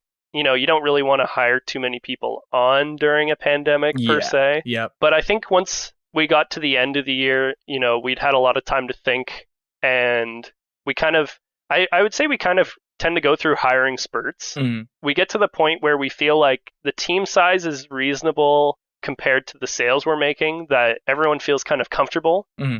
And we feel like we don't have any huge problems to solve. And then that's when we say, okay, well, we still want to do more stuff. Right. I think at the time we were finding that there was a lot of customer support we had to give for the open source G-code sender that we were recommending to our customers. Yep. And so we were thinking like maybe we should start looking at making our own open source G-code sender. Yeah. There was also some consideration for, you know, maybe expanding our engineering a little bit more and starting to continue working on more products. Yeah. When the original LongMill came out, we had done a large spurt of engineering for that, but we wanted to keep making improvements because people liked the machine, and so we wanted to keep making the machine better. Sure. It kind of was like, I think we got pretty comfortable near the end of 2020, and then we would like bring in a couple software developers, bring on some more packers, bring on some more people to do like supply chain and engineering, and then we'd like leave it for a while again. Right. And, you know, see how that all balanced out. See, like, basically we'd be evaluating at every spurt of hiring, you know, are these people settling into their role well? Does it seem like they're going to be able to bring enough value to the company that it kind of offsets their salary that we're having to pay them? Right. So you would do that after hiring them. You'd be like, I think maybe we need, or is this like you'd hire a software engineer and be like, does CNC Labs need software engineers right now? Should we, is this one person fulfilling the role sufficiently enough that we could justify hiring more? Is that the thinking? Sometimes it's one or the other. Okay. Like it can be either. So, like in some cases, it was like like for instance, customer support. Mhm. We're getting a lot of tickets and spending a lot of time on it, Mhm. and that's probably not going to change. Mhm. And me and Andy's time is worth a reasonable amount, and we have a feeling that if that amount of time is freed up for us, we could probably spend more time on like a new add-on for the machine or improvements to the machine that would Sure. help the sales. Yep. We think, right? Mhm. And we're already spending a reasonable amount of time that someone could probably work on it full time. Right. So then that's pretty justifiable, I would say. Yeah, we have a line in that same vein here of like everyone should be working on what they are the most uniquely good at. And not just what they're the most good at, but what they're uniquely good at. Like what's something that only I can do? What's something that only Lucian can do? And like that's what we should be working on as much as possible. That was from one of our investors gave us that line. And I think about that all the time. Like, you know, if you're uniquely good at something, you should be spending most of your time doing that. If there's something that other people could do, then it's a different story, you know? Right. It's important to focus that way. Like if there's something that many other people could do, then you hire for that. Just like you said with customer support, it's like you can get someone that it's justifying that role for full time, you do it, and then you free you and Andy up to be working on stuff only you can do. Yeah, exactly. And I think there's a lot of stuff where Andy and I were uniquely doing it, and they were things you could hire for, but they made up a much smaller amount of our day-to-day that we couldn't hire for it. Yeah. And so it was kind of a combination of like us finding roles that we knew we could fill. But in other cases, it was also what are things that we're not good at or what are things that we're not enjoying? Yes. Yep. Because if you can't justify hiring someone full-time for something you're not enjoying, but you also just really don't like it, then maybe you can justify it anyways. Sure. Yeah. Yeah. So like, for instance, when we hired on the software developers, the company was in a good spot financially. So we knew that if they didn't make money back at all, even for the first like 6 months or what have you, then it would be fine. Sure. Right? Yep. Like I had a reasonable number of projects lined up that I felt like brought reasonable value to the company. In that case, though, that was a bit different because I had no proof. Like I didn't kickstart a G-code sender. Right. Yeah. I didn't kickstart, like we had some other internal tools that they worked on and we had no proof of like how much time savings it could bring. Right. Right. Yeah. And the G-code sender is free anyway. Yeah. But it might sell more machines because people know that there's a good G-code sender that comes along with it. Yeah. Well, and that's the thing, right? Is like that was really one of the only real selling points at the time of like when I'm talking to Andy saying, hey, maybe we could bring someone on for software development because if they make a G-code sender, then we can have a G-code sender. And the other thing I was thinking in my mind was, since even to this day we're really bad at marketing ourselves, I was thinking if we can make a G-code sender and I can kind of position it as a not company specific G-code sender, like if I could give it branding that distinguishes itself from us and it can take on a life of its own, then my hope would basically be, you know, it is an open source project and we will develop it so that it's not oriented just towards our customers, it's oriented towards the community as a whole. Right. And I'm hoping if people find out about this G-code sender, then maybe they'll find out about us by extension. Yes. It reminds me of like the Prusa slicer model of like, they have really nicely tuned profiles for an Ender 3. And if you buy an Ender 3 and you go on the 3D printing subreddit and you're like, what slicer should I use? Prusa slicer. Okay. And it boots up and you see all these glorious Prusa printers on the front page and your Ender keeps clogging, but the profile's really nice. You go, well, what about those Prusa ones? Because you're already using the slicer. It's like same kind of angle. You're putting your name out there. You're still providing value for the community, but you're also saying, hey, if we made this good software, guess what? Our hardware is the same, you know? Yeah. Because I would say at this point, what Andy and I have done with our company, like the products we put out, I would say they've mostly spoken for themselves. When people find out about them and they buy them and then we hear back about their experience. Yeah. People love it. Yeah. And like, for instance, if you go check out the reviews on our website, I guarantee you, we do not censor it. Like 1-star reviews are there. Yeah. 2-star reviews are there. Yeah. And if you look at the reviews, they're like all 5 stars. I think it's like 95% 5 stars. Like people really like our stuff. Yeah. And I'm happy about that because if people didn't like it, I wouldn't be doing it. Sure. Like it's a two-way street in a manner of speaking. Sure. So I wanted to make a good G-code sender because I think some of the problem that we have as a company is just people finding out that we exist. Yeah. But once they find out, then they're like, well, I'm going to choose these guys because, Sure. it's a better option. Right. But at the same time, back to budgeting for hiring, it's like, what is that worth? Right. Like, how can I put a number on that in comparison to someone's salary? Sure. Yeah, it's a gamble. And in everything so far, you guys had validation with Kickstarter. And now this is the first time where you're like, all right, we're going to roll the dice. We're going to see if it's worthwhile. Yeah, exactly. And even to this day, I would say we can't, I don't have any hard numbers. We have a team of 3 software developers full time. Mm-hmm. It costs, I don't know, I'd say around $300K a year. Mm-hmm. And they're almost the entire time, their full-time salary is spent on G-Center development. Yeah, yeah. For a free piece of software. And I don't have any numbers saying, oh, this person bought the machine because G-Center exists. Sure. Or these people found out about us because it exists or anything like that. Yeah. So to this day, I still can't concretely say that it's a good investment, quote unquote. Yeah, right? Sure. But I think the way Andy and I look at it at the end of the day is we feel like we are putting something unique into the world, and we're not dying as a company. We still exist. Yeah. And since we're here and we're trying to a certain degree, still just enjoy what we're doing, then why stop? Why not just keep having, paying to have it out there if we can afford it? Right. If we didn't feel like it was doing much, then it probably wouldn't be worth the money. Mm-hmm. But if all your early feedback was Universal G-Code Sender is bad, that's a pretty strong signal that part of the reason why you have so many 5-star reviews on your website is probably because G-Center exists. There's probably so many of those subtle little things, the experience of using your machine is easier because you were able to control that experience. You're able to own something that's really good, make sure it really does exactly what the customer's going to have the experience you want them to have, right? It's going to be a simple, straightforward thing. And that's so valuable. It's a trifecta here, really. You guys are good at writing who knows better than you about writing CNC control software? You guys seem good at it, and your customers need it. Yeah, it is. It is I guess I didn't bring up that point, which you guys have brought up, which is important. It's an interesting scenario for you to be a hardware manufacturer. You can have as much control as you want over how well it's packaged, getting the parts to them, the assembly process and what that experience is like, teaching them about what this machine is now capable of. But if they then turn around and control that in another piece of software that you have no control over, and that software has bugs in it, or even something as simple as it doesn't have certain features in it, right?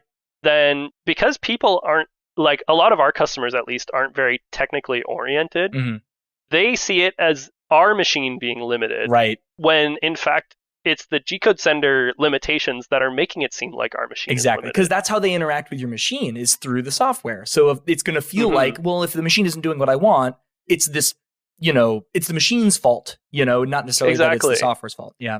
Yeah. And it's something as small as let's say you're sending a G-Code job and something happens and, you lose the file stream. Yeah. And they're wanting to kind of pick up where they left off, ideally, to keep cutting the job. That is a fully G-Code Sender side of the equation. Yeah. That doesn't have anything to do with the firmware, with the electronics, with the hardware. You could, if you wanted to, you could have a really high-end firmware with the hardware and build it in. But, at the time that isn't a possibility, and to date it's still not quite there. Yeah. So it's a full G-Code Sender side of the equation. Right.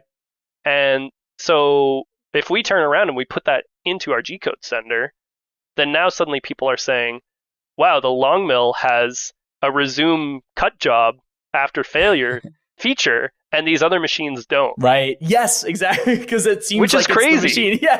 Because it's not the machine. It's just the software. Yeah, because it's not. If they used G-Sender for their machine, they could have that same feature. Sure. Yeah. That's funny. Wow. That's very interesting to hear. It's cool to hear how that, you guys decided to hire for that. And even though there wasn't an obvious immediate ROI on that one, it was still a piece of feedback that you got from customers. And so you're like, okay, we need to still prioritize this. This is something that they want. And if you follow what your customers are asking for and do what's going to help them the most, the word of mouth, the communication, the reviews are all going to point towards you're going to do better as a company. Yeah, that's the hope, right? Yeah. Is like you're hoping that people are telling you the truth. That Right. if that when they want it, they actually do want it, Sure. and that it will help your business. Right. Because sometimes people tell you they want things, and then you're like, no, that's silly. I'm not gonna do that. There's a great picture of like the iPhone. It's like a cartoon of Tim Cook holding up like the new iPhone 7. This was years ago. It came out, and it's like we listened to everyone's user feedback, and look what's on it. And there's like a kickstand and like a D sub port and 8-track and like there's a switch on the top that switches it between iOS and Android, and like there's all these. It's like some people have a niche application, but if you make that niche application for everybody, then it just becomes confusing. So you have to think about like what is truly best for everybody. If I'm building this for everyone, what do I do that's going to make 99.9% of people, not just the squeaky wheels? And the squeaky wheels can still be an indication of what you should be doing, but what's going to help everybody? What's going to be the best for everyone that's using it? Yeah. And I think one thing that I feel like sets our company apart to an extent, I'm not saying we're unique in this way at all, but I would say like, I think if you want to run your own business in a technology space, this is something that's worth considering, is having the capability to take that feedback and filter it through, sometimes accepting it and sometimes not. Yes. And it's hard because it's like, you can't, like, I can't give you advice on when to accept it and when not to accept it. It's almost like a gut, experiential thing, right? Yep. But we get a lot of feedback about our machines or about our G-code sender or anything like that. And the feedback typically is that people are really liking it. And sometimes they can be surprised because, for instance, our machine still uses V-wheels. Yeah. And lead screws. Mm-hmm. And the common consensus in the CNC router community is ball screws are better and linear rails are better. Yeah. So if you don't have those, then your machine isn't good. Right. But it's when people tell us, oh, we'd like to have that on the machine, sometimes I just have to say, no, you don't, because like lead screws and Delrin nuts, they can be finicky, and we're trying to work on improving the finickiness of them. Mm-hmm. But the fact of the matter is they are very dust resilient in an inherently dusty environment made by CNC routers. Yeah. And I see lots of people saying, I want ball screws. And then when they find out they have to clean them all the time and lubricate them, and then they still get jammed up when dust eventually finds its way in there, and then you have to order a brand new ball screw. Right. This is not a problem at all with lead screws. It's not a problem with V-wheels. It's also going to increase the cost to the consumer. Like if you add all that extra stuff, like it's also benefiting them of like, it's a better product for less money. Like that's kind of what most people are going to want from a CNC. It's actually quite interesting because on our machine currently, the only place we have linear rails is on the Z-axis, because we wanted to reduce the lever point for torquing on the bit when it's cutting. Yeah. So that was the only place we conceded. And that's the place that people tend to have more problems with, because suddenly the Z-axis won't move up and down. Yeah. And they find out it's because the rail's binding. And that's because they were either like not lubricating it at all or never cleaning it off. Or sometimes you lubricate it too much, or you use the wrong lubricant or anything like that. And it's like, hey, like we told you that this is a thing that can happen. Yeah. So that's funny. Yeah, ball screws are definitely a slippery slope, because then you need the accordion covers, and then you need the extra support and like undercarriage to hold that cover from sagging. Like yeah. Trying to convince people something's diminishing returns is always a challenge. Yeah, and the same kind of goes for our G-code sender. There's certain features to it that other G-code senders have those features, and we've kind of obscured them intentionally because we're trying to make that difficult call of like, you don't need this. Right. Like, listen to us, you don't need this. Or we're trying to put something out there and we're saying, you do need this. One of the things that we did that was a really, really small thing was people weren't using the touch plate that we sold with our machine to be able to find the corner of the material for setting a 0 point. And the reason why was because they were breaking bits on it. And so the feedback was just like, guys, why do you bother with the touch plate? Don't bother selling it. I break bits on it. Yeah. Right. And people are giving other people advice. People are saying, should I buy the touch plate as a new customer? They're saying, no, it doesn't work. I just use a piece of paper and I use my eye on the corner. Yeah. Right. Yeah. And I had to put myself in the scenario of like, what's really going on Sure. here? Yeah. Right? Yeah. I kind of broke it down as like, I think the bits are breaking because on occasion the wiring harnesses are getting loose, and so it's not making a solid connection. Yeah. So what can we do about that? So at first it was like trying to make the wiring harnesses more reliable. Mm. But, sometimes problems still happen, right? Yeah. And so I came up with a new idea that I hadn't seen anywhere else, which was this idea of testing continuity before probing. Oh, cool. Okay, just to double Smart. check that That's it's really working. smart. That's a cool Yes. idea. Yeah. Am I about to smoke this bit or not? Let's see. Yeah. And that's what I implemented it in GSender. This is like the first time I've seen it anywhere. And it's when you hit probe, instead of starting the cycle right away, it just comes up with a window and it says, hey, just double check you're in the right spot. And if you want to click to go next, just touch the touch plate to the bit. Yeah. And it'll turn a green circle and it'll say, okay, you're good. You can go through now. Wow. That's so smart. And that super simple change, now, like, we don't get those comments anymore of, like, don't buy the touch plate. Wow. What unbelievable. That's so cool, dude. That's so cool. And for the very few people that complained that they had to do that every time, we just put a thing in the settings that say, don't require it every time. And those people can just skip through because they see themselves as a power user. Right. But everyone else, now that they're validating the touch probe every time, and they're confident it's going to work, and then it won't break the bit. Yeah. There's a way higher success rate, and people highly recommend it now. That's so cool. That's great. Yeah, what's really the problem? The touch plate should be making something easier. Like if it's not working, there's something wrong with the product. It's not wrong with the, with the user's understanding of using it or something, or the experience, just like you fixed with GSender. That's so cool. Yeah. So it's really like a multi-tiered thing, because sometimes when I'm seeing a problem, it could be a way that we're talking about it in our documentation. Mm-hmm. And so I just like tweak the assembly manual to say something slightly different. Mm-hmm. Like I think at some point people were like not sure how much they should tighten it or something, and I would just slightly tweak the language on it so that they would feel more comfortable. Yeah. Or in other cases it's changing an FAQ, or it's changing the software, and the nice thing about how we've set things up is we're still a fully open source operation. Yeah. The machine's open source, the firmware is open source, the electronics are open source, the software is open source, like start to finish. Yeah. You have access to all this stuff, right? Yep. And I don't think that at any of those points we are wasting resources or wasting people's time. Yep. Like I think our machine design is unique. The firmware that we're using, we haven't touched at all because we don't think we can make useful contribution to it, and we think it already works well. Yeah. The sender, we feel like we had a big impact on that. The electronics is like pretty standard, but they work pretty well. Yeah. So we're not wasting our time. But it also allows us to have control for most of the process from start to finish, I would say. Yeah. And that means that if we are seeing some point of friction with the customers, people trying to, like, at the end of the day, we're trying to help people that are new to CNCing. Right. And for the audience, I mean like CNC routing. Yeah. Not CNC in general. But we're trying to help them. And so if I can take someone's comment about something being tricky and kind of put it through my filter of like, what does that actually mean? Right. And then put out something that addresses that, then that really speeds up the process. And sometimes if someone says, oh, I didn't like this, and I can recognize that that's coming from a power user where like no one else will care about that. Yes. Like someone says, put this button right in the middle of the screen because I need it. I'm just like, no, I'm not going to do that. Exactly. Like, what's someone just being fussy about wanting it exactly how they want it versus like, what's 98% of people gonna want?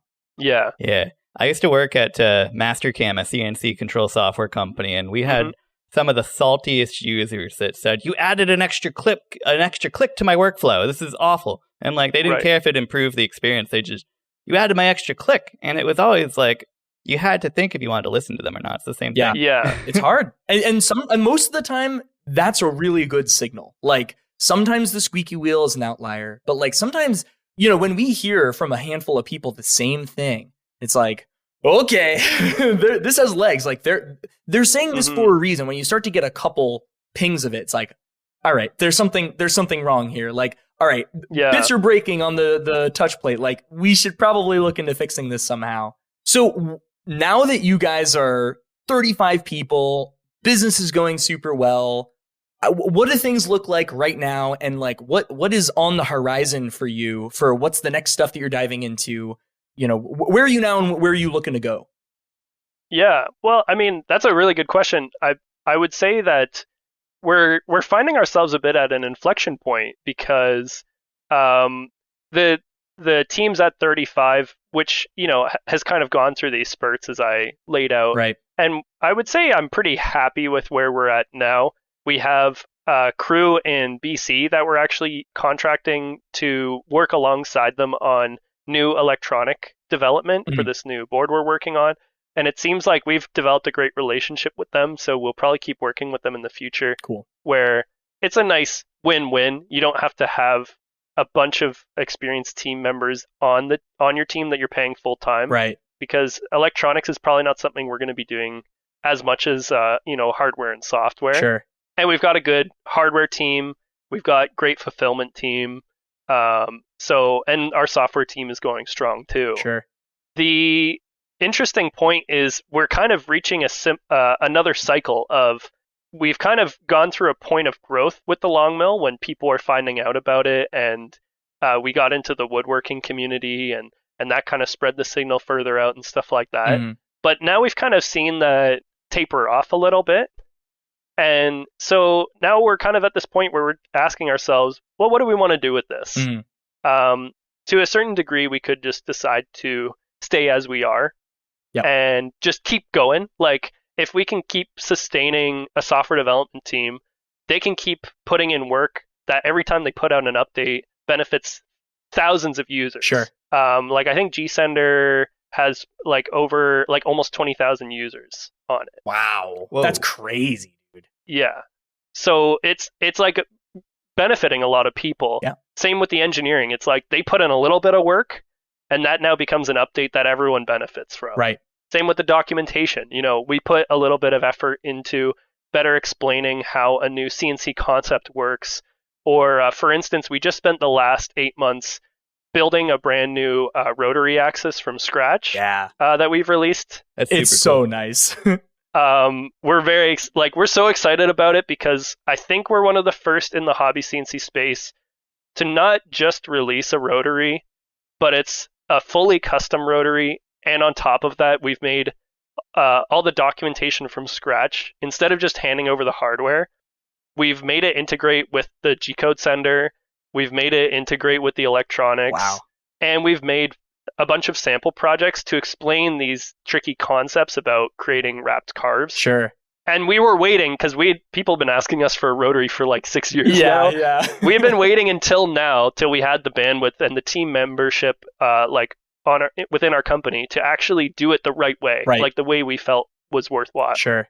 But yeah, we do have as well other possible ambitions of, do we want to try to increase sales through other means? Do we want to start looking at branching off to release a separate type of machine? Because for the last couple of years, we've been focused on mostly making add-ons and upgrading software just to continue to improve the experience of essentially a singular product that we sell. Yeah.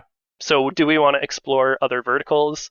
And this is all something that I don't have an answer for you right now. Sure. We kind of, to a degree, because Andy and I are just kind of trying to enjoy ourselves, we kind of, if we feel confident that things can maintain the same way, then we just kind of sit down and we just talk and we just say, well, what are we thinking about doing? And we kind of just make a plan almost year by year of how we see ourselves going into the future. Sure. We are moving to a bigger facility. It's almost 3 times the square footage. Oh, I didn't know that. You guys are moving. Yeah. Wow. That's cool. The moving process started this month and will be finished by November. Oof. That's a big move. Yeah. Wow. Well, you have to time everything because ideally you sell out of your inventory in the existing building and then have the new inventory delivered to the new space. Right. Ideally. So that it's less work. Yeah. But also if you want to keep, right now our machines, from the time you buy it, it ships out of our office in 2 days. Wow, that's great. Yeah. That's impressive. Nice yeah, work. that's really cool. We're working towards that, but we're almost there, but not quite. It's hard. Yeah. We've been there in the past, but we go through cycles, right? Because as soon as you're out on one part that someone oversaw, they didn't notice it was missing, then now like the whole thing's clogged up, right? Yep. Yeah. Yeah, so we're just trying to figure out, like, we're kind of taking it step by step. We're going to move to the new office space. We'll have more space available to us. And right now, we couldn't really sell more machines if we wanted in the current space. We couldn't really make a new vertical if we wanted, unless we have a bigger space. And when you look at like the cost of the salary that we pay versus the cost of rent, Right. rent is way cheaper. So we're just kind of like taking that step, and we're setting things up to see what else we want to explore. That's awesome, man. It's a good problem to have. It is. And I think we're just going to see kind of how things go. We want to keep having an influence in improving the CNC router market. We have some projects underway that some I can't talk about and some that I can. One of them is like the new board that we're working on, which if people want to find out more about it, like we have everything we do, we put on the blog posts once we think that it's like ready for prime time, quote unquote. Because sometimes if I found this out in the past, if I talked about things that I'm just like having a fleeting thought about, and then someone comes back later and they're like, "Where was this thing?" Yeah. And I'm just like, "I'm sorry, I didn't mean to promise it." I've also experienced that. Like, talking about the idea of a thing is not implicit, like saying that you're going to do it, and that can be, people will plan around stuff that they hear as a rumor, and that's not true necessarily. And it's hard. You have to like be careful and like, and not be cagey about it, like still try and be communicative, but it's, you don't want to get people's hopes up. If you're like just exploring a thing, it's hard, you don't want to disappoint people. Yeah. But I can say, as far as the future overall, I am very excited for the company. Like I'm still very passionate about it after it's coming up on 8 years that we've run the company. Wow. And so it's really crazy to have gotten to the point where we're at now. Yeah. I'm selling like hundreds of units every month. Wow. Where we used to sell 100 every year. Yeah. That's wild, dude. That's so cool. And yeah, I guess I can say, because we probably are going to do this project as well. We are working on another thing I'm very excited about, which is a custom-made router. Whoa, really? For the CNC router. Wow. And basically the intent is that we know that a lot of our users get fully built out spindles, but what they're actually looking for is just the ability to control the on, off, and speed. Yeah. They don't care necessarily, like some people do care that spindles are quieter or that they'll run for longer, but some people are just looking for that extra level of control. Sure. So we're working on a new project that we're hoping will bridge the gap between a dumb router and a fully VFD'd spindle. Cool. And make a product in the middle, which these are the types of projects I really like because they're not applicable just to our machine. Like anyone on the market could use the technology, and essentially we're just giving that away for free because it's open source. Like we're paying for all the R&D. Yeah. And then we're just saying, hey, people, if you want it, you can take it. Sure. Wow. That's cool. That's going to be an awesome project, dude. That's sick. Yeah, I've dealt with that issue. You need to upgrade so many things just to put RPM on the spindle. It gets silly. Like I ended up always settling for like getting a spindle that has an RPM knob on top and just kind of hating that. Yeah, exactly. So and it opens up a lot of other possibilities too, because if we can a lot of like Makita trim routers or other trim routers are already running like closed loop loading, so that if they increase the load on the bit, it kind of speeds up to compensate or it changes the voltage on it. Sure. But if we can get those signals to be going out to a control board, then now the machine knows what the spindle is experiencing it. Right. And it can like do stuff with that information. Sure. I'll leave that up to the imagination of the listener. It can do stuff. That's cool. Cool. Well, Chris, thank you for coming on the OHM podcast. We appreciate having you, man. Thank you. This is fun. Yeah, this was fun, dude. And like, this is just an introductory episode to you and CNC Labs. I think like there's a million things that I had written down that we didn't even get to ask you. And I'd love to have you back on, like not just interview style, but like with a topic in mind and hear like, how do you do XYZ versus how we do it at Opula versus how other people do it. And, I'd love to have you back on and for something like that. That'd be sweet. Yeah, that would be really cool. It's great talking to you guys. I mean, it's kind of a bummer when most of the startups that I run into are like software based. Yeah. And then there's just like not that sort of level of communication. There's also it's not as often you run into open source companies as well. Right. Yeah. Or some people say they're open source, but they're kind of like not committed to it to a degree. Yeah. Whereas I feel like you guys are, and I feel like I try to make sure our company is as well. Maybe not to the extent that someone like Lulzbot is, but at least we're trying. Lulzbot is a lot because they only use open source software internally too, and like or at least they were. I'm not sure. I don't think they're quite the same way now since they got purchased, but. Yeah. Right. Yeah. There's a place to draw it. There's a difference between open source and like I will literally not do anything proprietary. Like not use any software that's proprietary, I should say. The public can see my calendar. Yeah. Yeah. Exactly. Open source versus open company. But yeah, dude. Yeah. So where can people find you? Where can they find CNC Labs? Where do they hunt you down?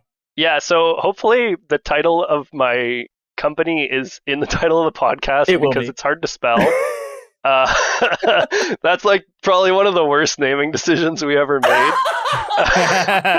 For what it's worth, I learned to spell it for this episode. So, and once you know, it's glorious. It's not the worst. Yeah, but if people want to find me, I'd recommend they actually look up our CNC machine called the LongMill. Okay. Because that's much easier to spell. It's spelled how it sounds, LongMill. Yep. And that'll lead you to like our website. You can check out our documentation if you want. The documentation has a lot of stuff for teaching CNC that's not just for our machines. Right. I am trying to make like a separate section of the documentation that's just general CNC stuff. Cool. But if you're someone who has a CNC router and you want to learn about like choosing software you might want to use or just like learning in general how the machine works, we've literally like created like a software wizard tool that you can answer questions about like, what are you planning to make and what type of a person are you? And it'll recommend software packages for you and we made that internally. That's so cool. We've also made resources on explaining how feeds and speeds work. We have full tables that we provide to people.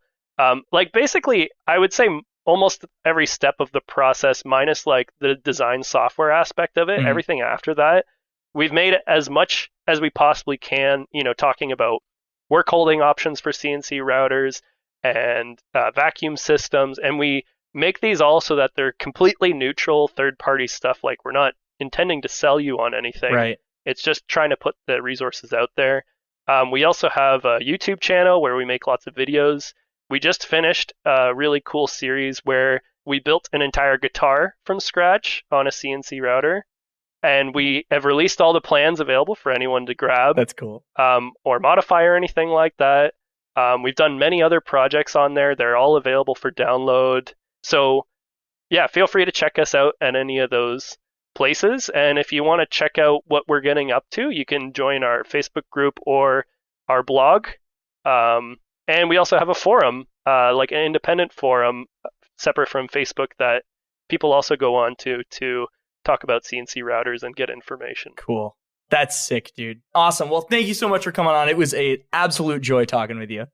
Yeah, thanks for having me, Steven. I mean, I think there's so much more we can talk about. Yeah. I'm looking forward to talking about open source and all this other. I know, we didn't even touch about open source. Well, dude, we're definitively going to have you on again, and there's a lot of other things to talk about. But yeah, because you guys are doing so well too, and I'm really stoked for the successes you guys are seeing. And I think I've told you this before. I was watching you guys like before all the Lumen PNP stuff happened. And so it's been really cool to see that kind of rise happen. And we're just all here chatting about it and seeing how we can help each other out. Yeah, yep. It's been one hell of a ride. Yep. And it's great to be able to talk to you about it. Yeah, it is good to be able to talk to other people doing the same kind of thing. It is like unspeakably good to be able to do that. All right, folks, that's it for this one. Thank you so much for listening. Don't forget to leave us a review wherever you get your podcasts. It helps us out a ton. Also, don't forget to check out Opula.io and sign up for our newsletter where we write blog posts and do customer interviews with other folks building open hardware. Also, be sure to check out the CNC Labs link that we'll add in the show notes if you want to go pick up a LongMill or see any of their documentation or resources for getting into CNC. And we'll see you in the next one. Thanks for listening. Thanks, guys.